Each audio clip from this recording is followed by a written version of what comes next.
Hello everyone, I am your obstetrician and gynecologist Dr. Lakta Das. Welcome to my channel Gynec Power Talks.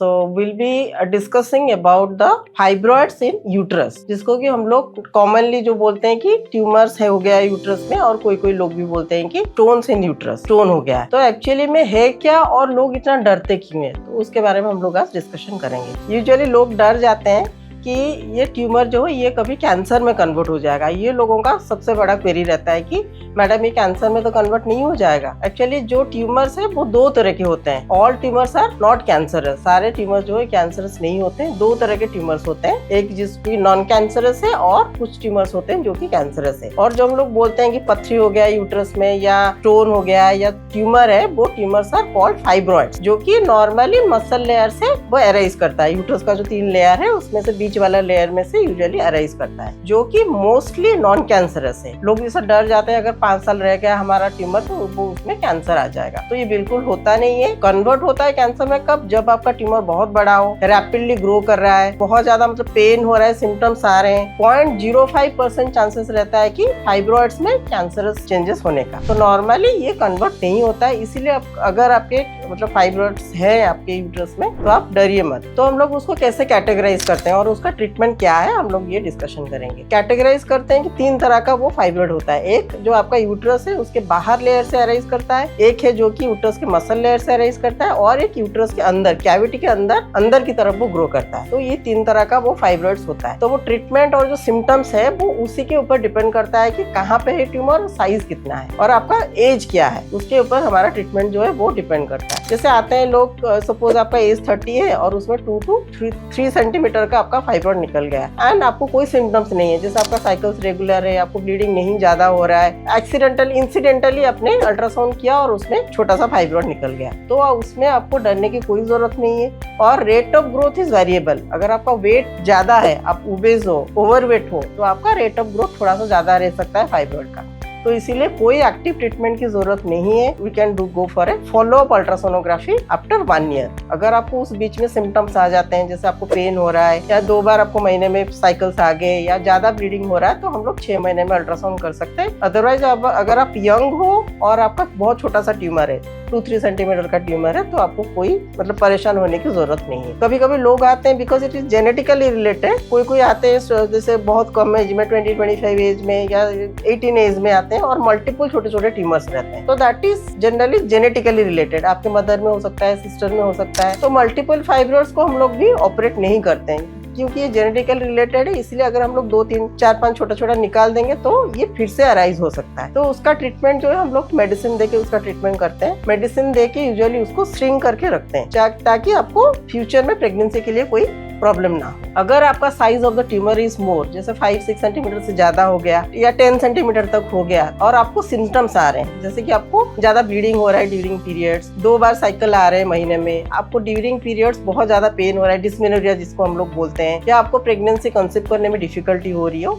उस cases में हम लोग को surgery के लिए हम लोग प्रोसीड करते हैं। जैसे आपको सिम्टोमेटिक, आपको अगर 10 सेंटीमीटर जैसे बड़ा 10-15 सेंटीमीटर तक भी फाइब्रॉइड हो सकता है, जो कि प्रेशर सिम्टम्स लेके लोग आते हैं। जैसे ब्लैडर के ऊपर इसने प्रेशर दे दिया तो आपको बहुत बार आपको यूरिन का फ्रीक्वेंसी हो सकता है, आपको स्टूल डिफिकेशन में स्टूल पास करने में बहुत दिक्कत हो सकती है। उस केसेस में हम लोग ट्यूमर को सर्जरी करके रिमूव करने के लिए हम लोग एडवाइस करते हैं। सपोज जैसे आपका एज हो गया 40, तो that is a very controversial age period. तो लोग तब तक क्या फैमिली कंप्लीट हो चुका होता है, तो लोग सोचते हैं कि 40 हो गया है, छोटा सा ट्यूमर है, ये कभी भी कैंसर में कन्वर्ट हो सकता है, तो we can go for a surgery. तो ये मैंडेटरी नहीं है। अगर आपका ट्यूमर छोटा है, you can wait up to 45-47 year तक। कभी कभी ये सेम साइज ट्यूमर भी कभी कभी 10 साल तक भी रह जाता है। तो जैसे बहुत लोग पैनिक होके आते हैं कि नहीं, बाहर कोई सजेस्ट किया है कि आप रिमूव कर सकते हो, तो आपको पैनिक होने की जरूरत नहीं है। You can wait. अगर बहुत ज्यादा आपको अर्जेंसी नहीं है, यू कैन वेट। कोई सिम्टम्स नहीं है, you can wait for the medical management. और मेडिकल मैनेजमेंट जो है दैट इज बेसिकली हार्मोनल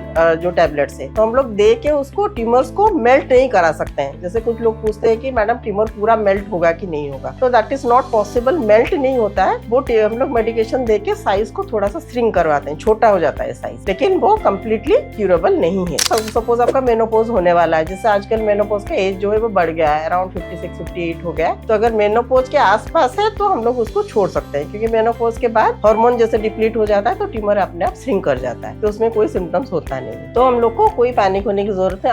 अगर आपका एज 47-48 है, आपका ट्यूमर 5-6 सेंटीमीटर है, आप उसको फॉलो अप नहीं करना चाहते हो तो you can go for a removal of the uterus along with the tumour. और अगर आपको ट्यूमर हो, जैसे आपको प्रेगनेंसी डिजायरेबल है, आप प्रेगनेंसी करना चाहते हो and one tumour, big tumour is inside the uterine cavity और मसल लेयर के अंदर है, तो हम लोग उसको रिमूव करते हैं, उसको बोलते हैं माइमेक्टोमी, जिसमें कि हम लोग बस ट्यूमर को ही रिमूव करते हैं and we can preserve the uterus. अगर आपका एज कम है and you want to go for a pregnancy तो हम लोग उसको रिमूव भी कर सकते हैं, ओनली मायमा, एंड उसके बाद हम लोग 6 मंथ्स के बाद we can allow the pregnancy also. और कभी कभी क्या होता है कि एक्सीडेंटली लोग कंसीव कर जाते हैं विद द फाइब्रॉइड रहता है, उनको पता नहीं होता है, 6-7-8 सेंटीमीटर का फाइब्रॉइड, उसमें कंसीव भी कर जाते हैं लोग। तो उस केसेस में भी पैनिक होने की जरूरत नहीं है। कभी कभी हम लोग पूरा कंटिन्यू कराते हैं, अप टू टर्म डिलीवरी तक भी कंटिन्यू करवा सकते हैं। एक कॉम्प्लिकेशन हो सकता है, बीच बीच में आपको थोड़ा सा पेन हो सकता है, जिसको भी हम लोग मेडिकली उसको ट्रीटमेंट दे के हम लोग उसको पेन को कम कर सकते हैं। तो fibroid in pregnancy is another big chapter, so which will be discussing in another chapter.